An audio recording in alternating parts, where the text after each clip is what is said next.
चर्चा इतनी संक्षिप्त और आलोचना इतनी कठोर, सुनने के बाद कोई भी कह दे फिर किसी को सुनाना मत। कैसा लगेगा अहंकारी व्यक्ति को? इतनी बड़ी डिग्री मिल गई, काम जीत लिया, विश्वविद्यालय की डिग्री मिल गई, और शंकर जी कहे डिग्री किसी को दिखाना मत, तो कैसा लगेगा? नारद जी सोच रहे हैं कैसा आदमी है, हमारी उपलब्धि को कहता है छुपा कर रखो।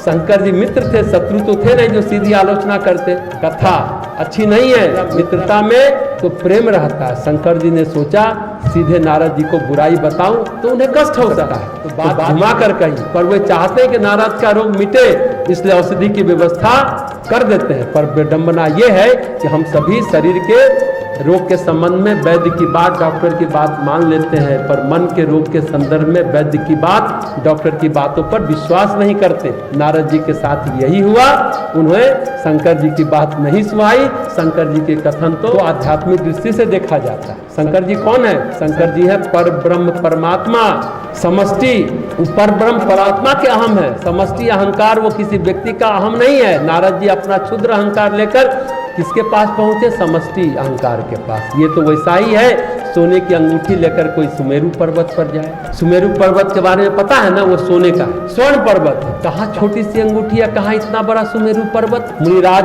को शंकर जी कहते हैं जैसे आप अहंकार की मलिनता गंदगी लेकर आए क्षीर सागर, मत चले जाना। भगवान विष्णु वैसे भी चित्त के देवता है। शंकर जी सोचते हैं कि जो बात अभी नारद जी ने अहंकार में हमें कही, वो चित्त में न जा करके इनका अहंकार बैठ जाए, इसलिए उनको मत सुनाना। अभी हम लोग अंतःकरण चतुष्ट की चर्चा है, ये 4 गुफा, अहंकार चित्त मन बुद्धि की बात है, तो 4 है, पर बहुत सूक्ष्म बात है। सुनने में तो बहुत स्थूल रूप से लगता है 4 गुफा है, अगर चित्त में बात गई तो फिर अनर्थ हो जाएगा। शंकर जी के सामने तो कहते हैं ठीक है आप कहते हैं तो नहीं सुनाऊंगा, पर नारद विष्णु जी के पास आए बिना नहीं रह पाए, थोड़ा घूम लिए, फिर नहीं रहा गया। थोड़ी देर में शंकर जी की बात तो रख ली थोड़ी देर तक, पर मन में भाव था कि विष्णु भगवान पूछेंगे कि देर से क्यों आए, तो सुनाने का अवसर मिल जाएगा, इसलिए थोड़ी देर इधर उधर टहलते रहे। पहुंचे तो स्वाभाविक रूप से पूछेंगे तो हम बता देंगे, हम अपने मन से नहीं बताएंगे, वो पूछेंगे तो बता देंगे। थोड़ा देर करेंगे कि इतनी देर से क्यों आए, तो सुनाने का अवसर मिलेगा, क्योंकि लोगों का यह मनोविज्ञान है। साइकोलॉजी है आत्म प्रशंसा, आत्म प्रशंसा करने का अवसर ढूंढता है लोग, कहाँ मौका मिले कि अपनी बड़ाई ठोके, और वही हुआ जो होना था। नारद जी ने सोच रखा था, उन्हें देखकर भगवान विष्णु ने स्वागत किया। वैसे तो रोज लेटे रहते थे, स्वागत नहीं करते थे, पर आज क्या हुआ, नारद जी पहुंचे तो भगवान विष्णु ने स्वागत किया और कहते मुनिराज आज तो बहुत दिनों बाद दया की, इतने दिनों तक आप कहाँ थे? अरे आप इतने दिन क्या कर रहे थे, जरा बताइए।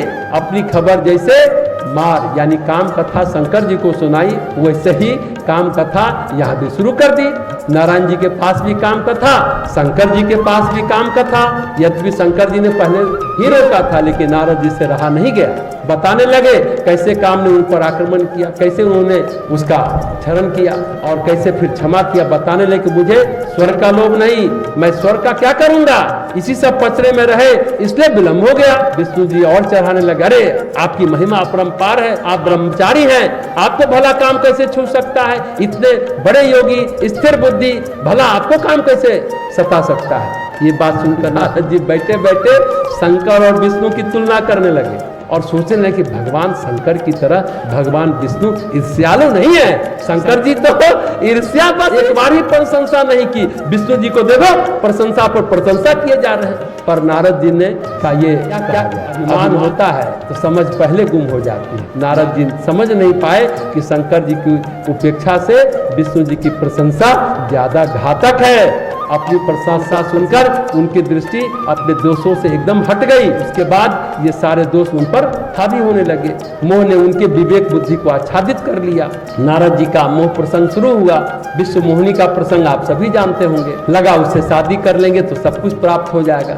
फिर नारद जी के पतन की लीला शुरू हो गई, क्योंकि अहंकार जो बढ़ गया। हालांकि शंकर जी के गण मिले कि शीशे में अपना चेहरा तो देख लो, विश्व मोहिनी आपके गले में बरमाला क्यों डालेगी, यानी अपने दोषों को देखो, दृष्टि डालो।